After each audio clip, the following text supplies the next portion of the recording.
Hi everyone and welcome.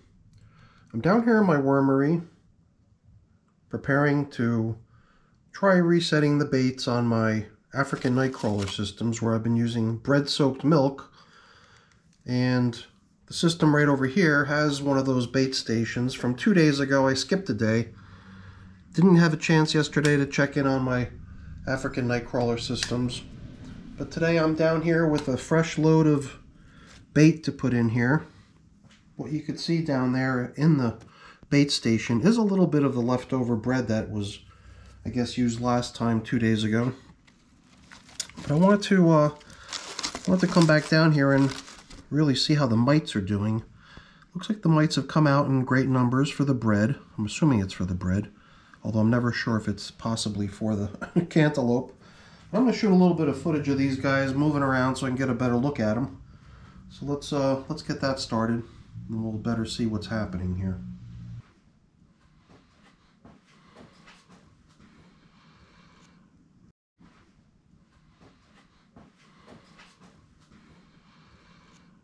I don't see a real need to, let's see, get some worms hanging out down here in this pile of bedding that we left here for them last time. That was always my big question, was whether it's the soaked paper that's drawing the mites, or is it the bait itself.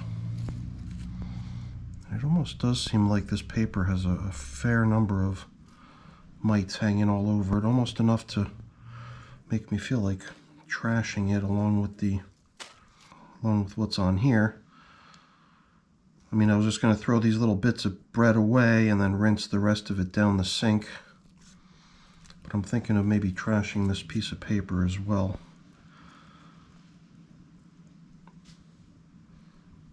In the past, we had always rinsed off the paper, reused the paper over and over again. But this piece of paper is just so shot already and so beaten up. I think we've gotten all the worms off of this piece of paper. Along with the paper, I'm getting rid of this couple chunks of bread on here. And since we've had such good luck with this piece of cantaloupe, I'm going to give it a rinse. And we'll just use it one more time. We'll place today's fresh bait right on top of this old piece of cantaloupe and keep using it kind of as like our little drop cloth. I'm even debating whether I want to put more paper in here anymore. All right, let's go take care of this stuff and we'll do a reset here. I keep wondering how much more of this poor piece of melon rind can take. I keep taking it to the sink, I keep rinsing it off, keep getting the mites off of it, and the mites keep coming back. And remarkably, there's just this little piece of fleshy material keeps remaining too. I keep thinking that it's just going to run out at some point and that we'd only be left with this outer hard rind, but we always keep continuing to have a little bit more material over here. I think that has a good contributing factor too in terms of attracting mites, as does the bread, I believe.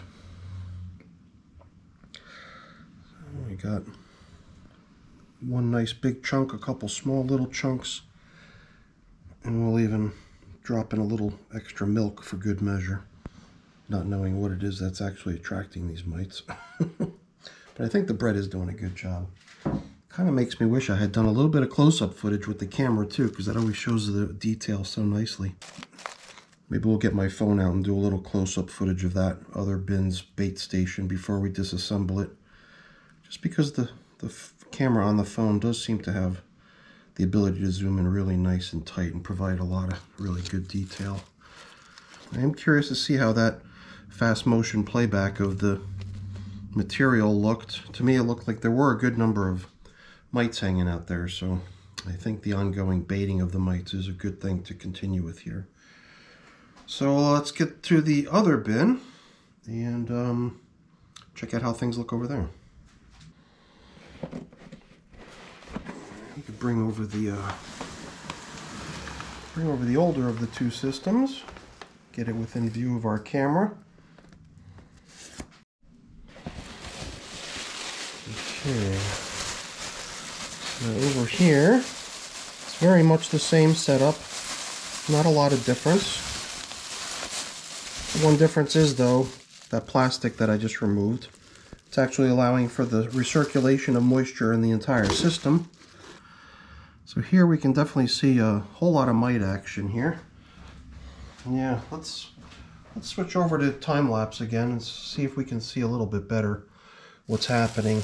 Maybe we'll even see what we can get as far as footage with the cell phone too.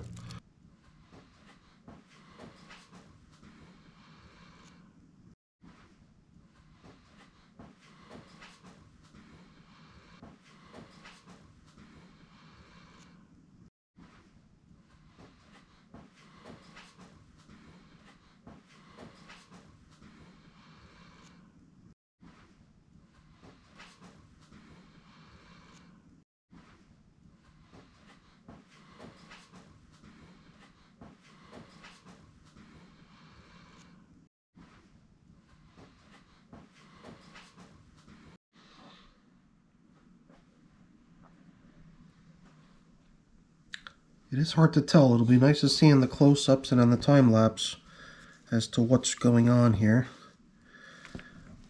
But I think, long story short, is going to be rinsing the bait that I can rinse, such as this piece of pineapple, as long as I'm not taking any worms along for a ride. This piece of bread will simply go in the trash. And it does seem like kind of a shame, but I got a bunch of it in the freezer. I think going forward I'm going to be using smaller chunks, so there's not just a big mass of it in the middle that's being unused and then discarded without ever having been used, but rather a whole bunch of smaller pieces providing a much greater surface area for many more mites to be able to make themselves at home on it. At least that's the hope, the thinking. And here too, I think I'm just going to be sacrificing with it a little bit of casting material, which is very nice looking, but I'd rather just do away with the mites that are inhabiting this piece of cantaloupe rind, and just remarkably, we're just going to probably get one more use out of this thing, using it as the platform onto which we're going to rest our bait. So I can't remember. This is maybe another piece of, yeah, pineapple. So that too will get rinsed, and I'll just trash the rest. Whatever these castings with the mites on it, they can stay. Alright, just wondering about this piece of paper. Is this worth discarding too because it's a mite haven? Here, it just doesn't seem as bad. But maybe all in all, just this bin has fewer mites in it in general, which might be the better explanation for the difference. So yeah, trash this, rinse these, and continue when we get back. I keep getting more surprised every time I go wash this thing how this little tiny patch of material, which is like the only remaining bit of melon on here anymore, it's all just see-through outer skin and the tough woody pattern. This piece of cantaloupe rind is really holding up great. So like we've been doing, we're going to try to depress it down into the surface of the material so when our plastic cover comes back that it doesn't end up propping up our plastic cover. You can see a whole lot of little bits of bread here to be all occupied instead of just one big chunk that the inside of which goes unused. So here hopefully we're getting a little bit better use out of our old junky bread. You know, the only other place I'm seeing some mites is on this piece of paper here. See a few of them hanging out over there. I'm wondering if we were to position this piece of paper just a little bit more next to the bait, if it might attract some of them over there so they can be dealt with accordingly. Maybe if I can close the whole shebang like this under the vapor top, then it'll help a bit. Although no, I keep forgetting in here that plastic isn't really keeping the vapor in, it's the plastic that covers the entire system. Because this bin was just getting way too dry. It just needed to have the evaporation put to a stop, so that's why the plastic came back. But as for the dealing with the mites, this is just another day in the saga. But it does seem like we're gradually getting there every time. It does seem like fewer and fewer mites, or at least I hope so. Once we check out those little close-up bits of footage off of the telephone, those always reveal quite a good view of what's happening there. So, all right, everyone, before I put everything away here and turn all the lights off, let me just really quickly say thank you. Thanks so much for watching. I hope you enjoyed the video. If you did, as always, please remember to leave me a thumbs up. That's always really appreciated. And if you haven't done so already, please also consider subscribing to the channel too. That's really appreciated as well. All right, everyone, thanks for watching. Have a great day. Bye.